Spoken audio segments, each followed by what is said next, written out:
Hello, Danny Blyth from the College of Integrated Chinese Medicine, looking at the earth element. Please pause and read this. This is for acupuncture students only. The character for earth shows layers of earth and stability from which things are produced. So giving the idea of growth and nourishment. So these kind of layers. The really early character just showed a lump of earth, but that's the story that's told for this character. We also have a character for earth used in a context of earth, heaven, man, and this shows the character that we just saw for like the ground, the soil. And this character, which originally was a picture of a child, so it gives the image of the child in open mouth, so mothering. If we think of earth as soil first, we want to look after it well, make sure it's well tended, and therefore it will be productive for us. What we don't want is for our earth to become parched and dry or to become waterlogged.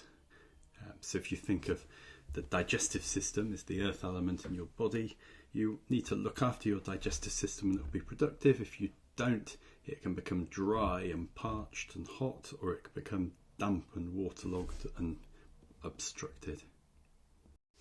So earth as Mother Earth and as mothering, if we think about what we give to children, we want to give them nourishment, support, care, love, stability, with an equal measure of independence, being able to wean and being able to separate. So these are the two aspects of the earth element. Infants' earth is relatively weak. They're born with digestive systems that need nurturing. They need a lot of care in their early life. And think a good example of how the earth is to think about how community treats mothers. So if our earth is out of balance, we might try and mother too much. So there might be taking in waifs and strays, choosing partners that you want to sort out. Might be very easy to be in the mother role and very hard to be in the giving independence role. Might be drawn into work that is easy for us to care.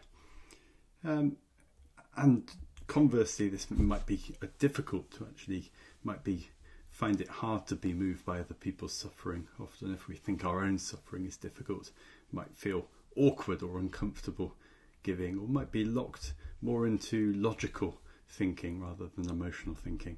And of course, a common pattern with an earth imbalance is to give too much and then feel exhausted by it and need to be on your own to recharge. Of the 5 elements, the earth holds the centre. So the earth gives us our ability to feel grounded, to feel centred, earthed, rooted, makes us feel down to earth. It gives us our stability. If our earth is out of balance, we might find it hard to change, might find it hard to leave our stability, might upset our digestion, might upset sleep, might upset menses, or we might feel a bit rootless and easily drift from place to place without really putting roots down.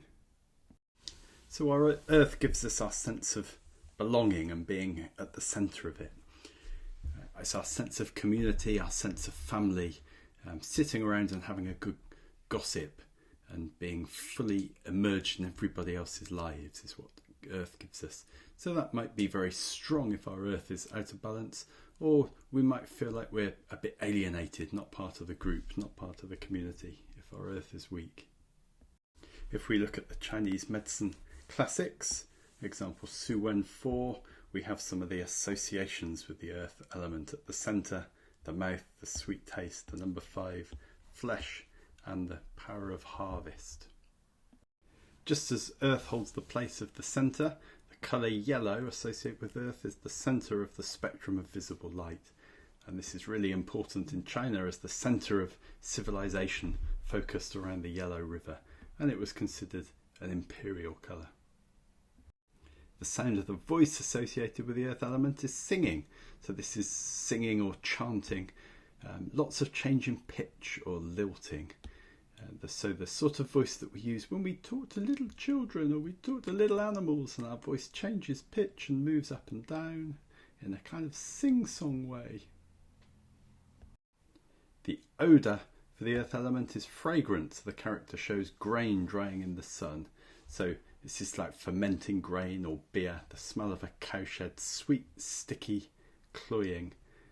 Or to give some positive images, breast milk, the smell of newborn babies, like a floral aromatic smell.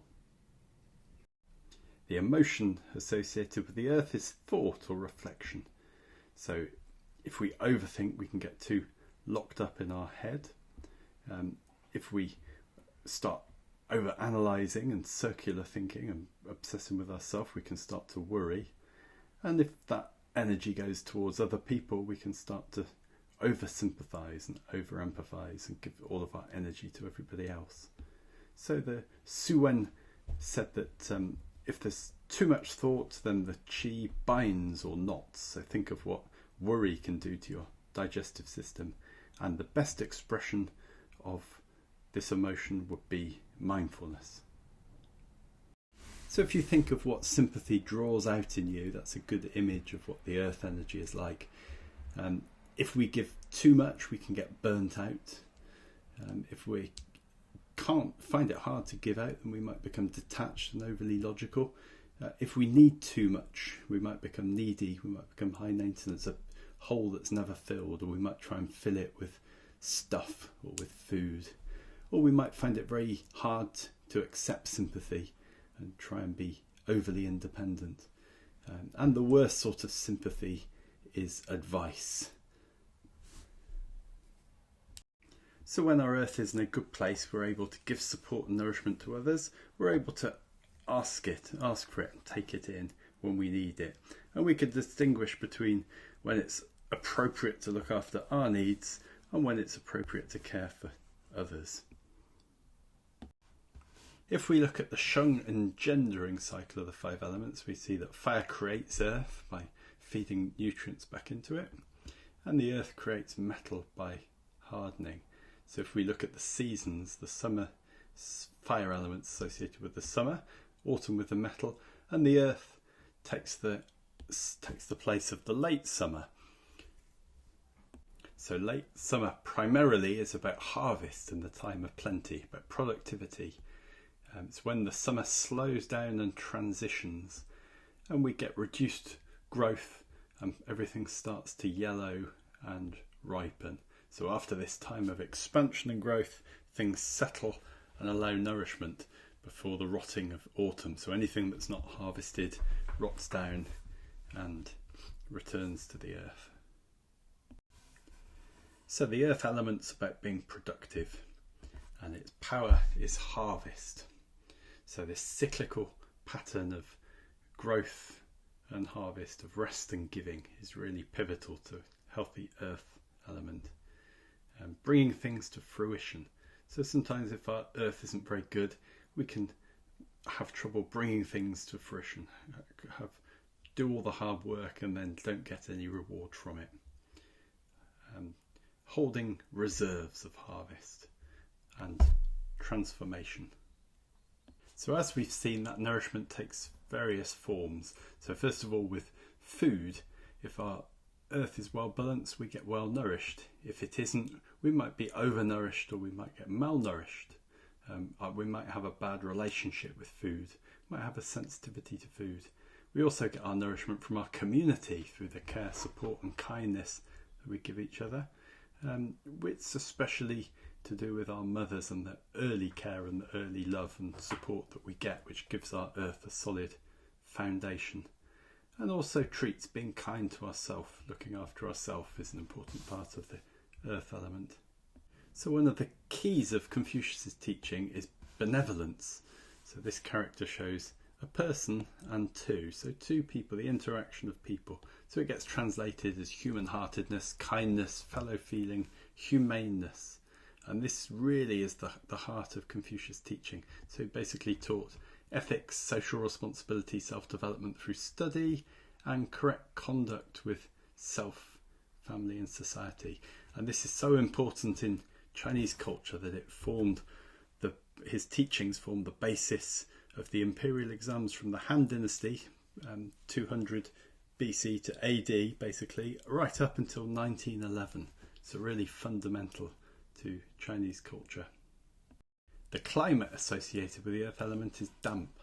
If we think about damp as a pathogenic factor, it's a yin pathogenic factor. It impairs the yang, it impairs warming and moving, and it obstructs the free flow of qi.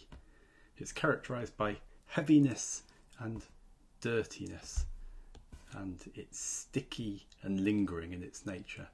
So if it affects our systems, we can become heavy in the limbs, muzzy and heavy-headed, bloated, blocked in the chest. We can get dirty discharges and secretions and low blocked energy, especially affects the thinking and the digestive system. So if our earth is out of balance, we might become stuck and heavy. We might get stuck in our routines, not wanting to stray too far from what we know. We might become heavy in our bodies, heavy in our minds.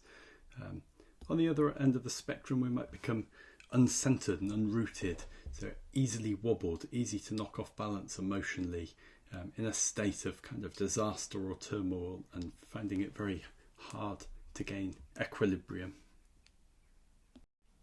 The taste associated with the earth element is sweet.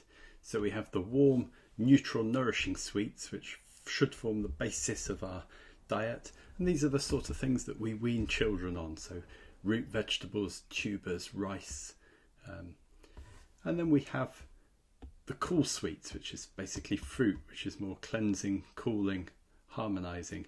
If our earth is weak and our digestive system is weak, we either lose our appetite or we want calories without having to do too much work. So we're drawn towards sugar, junk food and processed carbs.